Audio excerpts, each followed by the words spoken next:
नमस्कार दोस्तों, स्वागत है आप लोग का हिंदुस्तान स्पेशल के एक और नए वीडियो में। दोस्तों, जैसे कि आप जानते हैं कि जो पाकिस्तान का इमरान खान है, वो अभी चाइना के दौरे पर है और ऐसा पाकिस्तानी मीडिया में लगातार ये खबरें चल रही हैं कि वहाँ पे ओलंपिक के बहाने वो पैसा लेने के लिए गया है और ये खुद पाकिस्तान की मीडिया भी इस बात को मान रही है।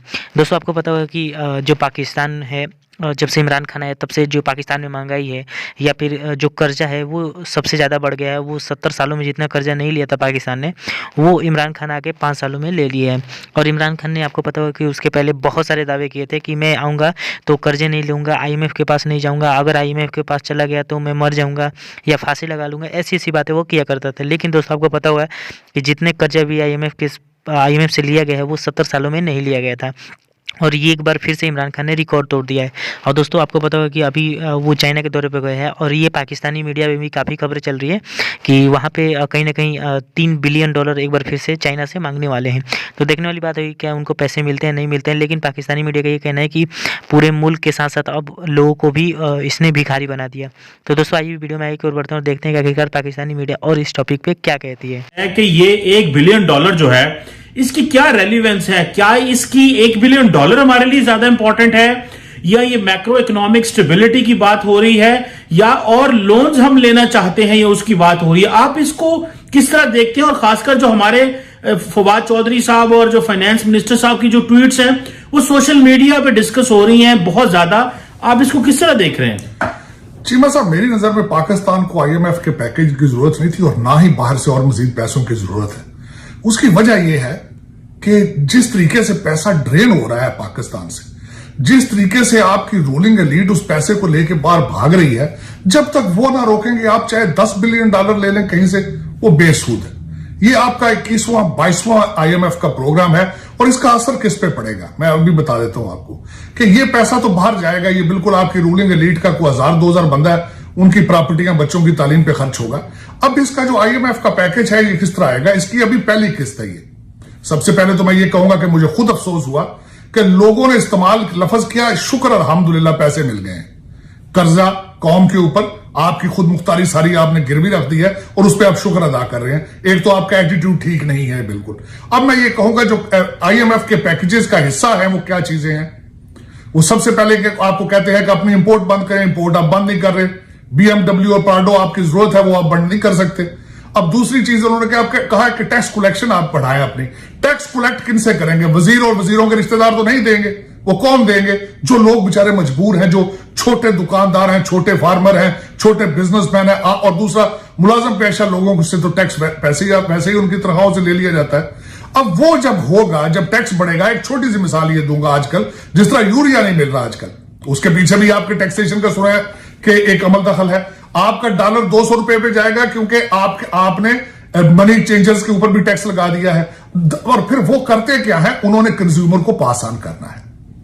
जिस तरह इस वक्त यूरिया क्राइसिस चल रहे हैं, इसके बाद क्या होगा, गंदम की आपकी फसल ठीक नहीं होगी और आपकी रोटी 30 से 50 रुपए हो जाएगी। तो एक और महंगाई का एक तूफान आने वाला है पाकिस्तान पे इस IMF के। और दूसरा याद ये कराना चाहूंगा, इस IMF का ये पहला पैकेज है। इस पैकेज का हिस्सा है कि आपने हर महीने बिजली और पेट्रोल के पैसे बढ़ाने हैं। आपने ये आपका IMF, अभी आपने इनसे $3 बिलियन लेना है। $1 बिलियन प्रूव हुआ है रात को, $2 बिलियन अभी और लेना है। आपने अपनी अवाम का खून चूसना है तो $2 बिलियन और मिलेंगे। तो ये IMF और पैसा पाकिस्तान के अंदर कम नहीं है, बिल्कुल कमी नहीं है। आप कभी भी इस्लामाबाद या लाहौर निकल के देखें, प्राडो देखें आप कितनी है।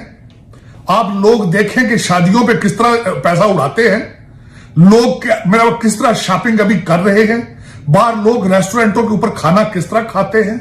ये सारे इंडिकेटर्स हैं कि पैसे की इस तरह कमी नहीं है कि आप, मेरा मकसद आपको दर बदर जाके निकल के, तो जिस तरह आप कजाकिस्तान से पैसा ले रहे हैं, जिस तरह आप रशिया से ले रहे हैं, टोटल आपका $5 बिलियन कर्जा लेने का प्रोग्राम है शॉर्ट टर्म पे। करप्शन आप रोक नहीं रहे, लीकेज आप रोक नहीं रहे, ब्लीडिंग आप रोक नहीं रहे। तो पैसा ये $5 बिलियन से आप $50 बिलियन भी ले आए तो वो जाएगा दुबई और लंदन और कनाडा, उसका क्या फायदा? तो मैं बिल्कुल, ये मेरी ओपिनियन यही है कि सबसे पहले जो आपकी जो इंसाफ की तहरीक है वही फेल हो रही है।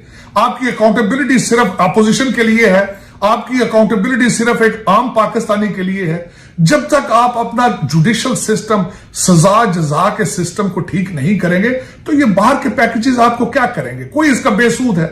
ये आप पहले अपना लोकल, सब मैं ये फिर बार बार कहता हूं, लोकल फाइनेंस मिनिस्टर पहले कोई ढूंढे। आपने वर्ल्ड बैंक और IMF के मुलाजिम रख लेते हैं आप, वो जो सिर्फ अमेरिका के इंटरेस्ट को देखते हैं। वो पाकिस्तानी अवाम को उनके बारे में क्या पता है? इस वक्त शौकत तरीन साहब को क्या पता है? अगर सबसे बड़े इकोनॉमिस्ट है तो मेरा चैलेंज है 20,000 रुपए वाले तनख्वाह का, उसका महीने का घर का बजट बना के दे, मैं तब देखूंगा इनकी अचीवमेंट है कोई।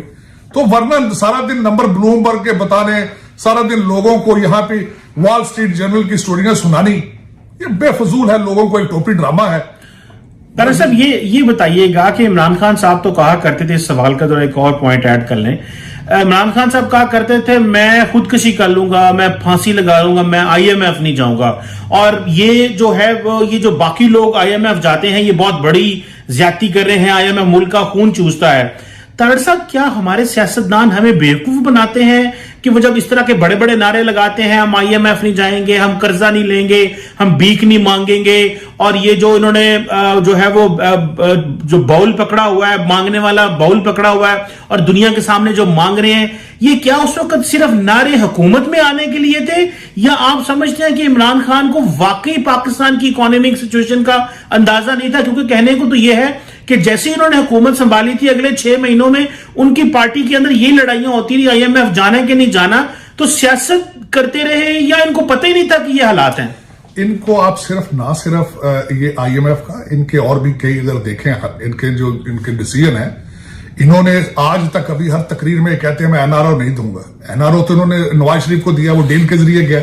असद उमर साहब ने खुद इस चीज का उन्होंने बताया एक मीटिंग इंटरव्यू में कि इमरान खान साहब की मर्जी के साथ नवाज शरीफ साहब बाहर गए। दूसरा, एक दुनिया को अभी कहते हैं मैं जरदारी को NRO नहीं दूंगा। वो सिंध एक सबसे बड़ा सूबा है, कराची एक सबसे बड़ा शहर है, वो उस पर हुकूमत कर रहे हैं, वो NRO नहीं तो और क्या है? तो ये सिर्फ एक लोगों को बेवकूफ बनाना है। और मैं खासकर आपके देखने वालों को कहूंगा कि अगर आपने पाकिस्तान की सियासत को या एक हाइब्रिड सिस्टम को समझना है, तो जो अभी अगले दिन स्टेट बैंक ऑफ पाकिस्तान का जो तरमीमी बिल था, जरा उसको देखें, किस टेक्निकल तरीके से, पॉलिटिकल इंजीनियरिंग के तरीके से, किस तरीके से वो अप्रूव कराया गया। वहां पे अपोजिशन की जो है वो मेजॉरिटी है, लेकिन जिस तरीके देखिए, उससे पहले अगर देखें तो वहां पे हमारे आजम नसीर ताड़ साहब ने पहले बनना था, क्योंकि वहां पे अक्सरियत नून लीग की थी। किस तरीके से मैनिपुलेट करके वहां पे गिलानी साहब बने, और किस टेक्निकल तरीके से गिलानी साहब उस दिन वहां पे आए ही नहीं है। और उसके बाद देखें, वो अच्छा बनने के लिए उन्होंने रिजाइन दिया, रिजाइन भी उन्होंने अपनी पार्टी को भिजवा दिया। देखें क्या ड्रामा है। मैंने उसके दूसरे दिन बिल को कहा था कि किसी भी बंदे को अगर पाकिस्तान के सिस्टम को समझना हो तो इस बिल की कार्रवाई को और इसके आसपास जो अवामिल हैं उनको देख ले, तो पूरा सिस्टम आपका नंगा हो जाता है, सारे का सारा। तो तारिक साहब, इसमें फिर ये बताएं कि क्या ऑपोजिशन हो या हुकूमत हो, ऑपोजिशन जो है उन्होंने जब बिल पास करवाना होता है वैसे वो तकरीरें करते हैं, हम हुकूमत के खिलाफ नो कॉन्फिडेंस मोशन लेके आएंगे। जब बिल पास करवाना होता है तो वो सेनेट से एब्सेंट हो जाते हैं।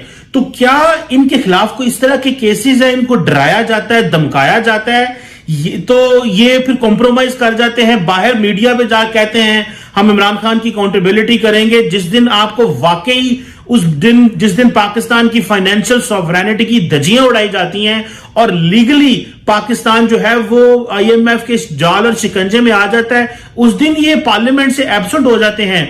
तो क्या हुकूमत और अपोजिशन ये सारा फिक्स मैच है? ये हमें बताया जाता है, अवाम को, आम इंसान को, आम आदमी के लिए प्रॉब्लम है, या कि ये वाकई आप समझते हैं फिक्स मैच है? मैंने इससे पहले आपको बता दिया था कि आपका हाइब्रिड सिस्टम निजाम, जो हाइब्रिड निजाम है वो नंगा होता है। उस दिन नंगा हुआ है सेनेट में।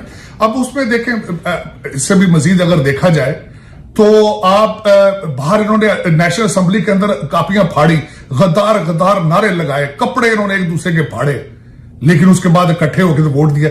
मैं हमेशा एक चीज कहता हूं, पाकिस्तान में ये सियासी पार्टियां नहीं है, इनके अंदर सियासी सिस्टम कोई नहीं है। इमरान खान साहब पहले हमेशा कहते थे कि जी देखें बिलावल भुट्टो का हक नहीं बनता, ये कहते थे नवाज शरीफ अपनी फैमिली को सारा कुछ पैटर्नाइज करता है, अपने सारे ओहदे अपनी फैमिली को दिए। खान साहब ने अपनी पार्टी के अंदर इलेक्शन ही नहीं कराया अभी तक, काफी अर्जे से रुका हुआ है। तो और दूसरा मैं ये कहूंगा कि ये सियासत इसको नहीं कहा जाता, ये करप्शन का एक अलायंस है और इसमें हर इंसान एक दूसरे का रिश्तेदार है, हर इंसान, इस अवाम में सब नंगे हैं, ये सियासी अवामिल नहीं है। मैं इसको एक हजूम कहूंगा, इनका इत्तेहाद है सिर्फ करप्शन के लिए।